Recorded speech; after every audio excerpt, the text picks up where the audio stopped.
Another year may go by before the berm at Wolfe's Pond is replaced. The berm had been damaged by Hurricane Irene back in 2011, causing a drought due to the fresh water flowing into the ocean.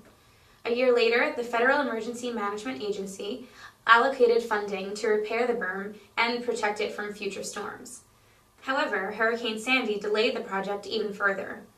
Although they still have the money, the New York City Department of Parks and Recreation does not expect to find bidders to do the work until fall of next year.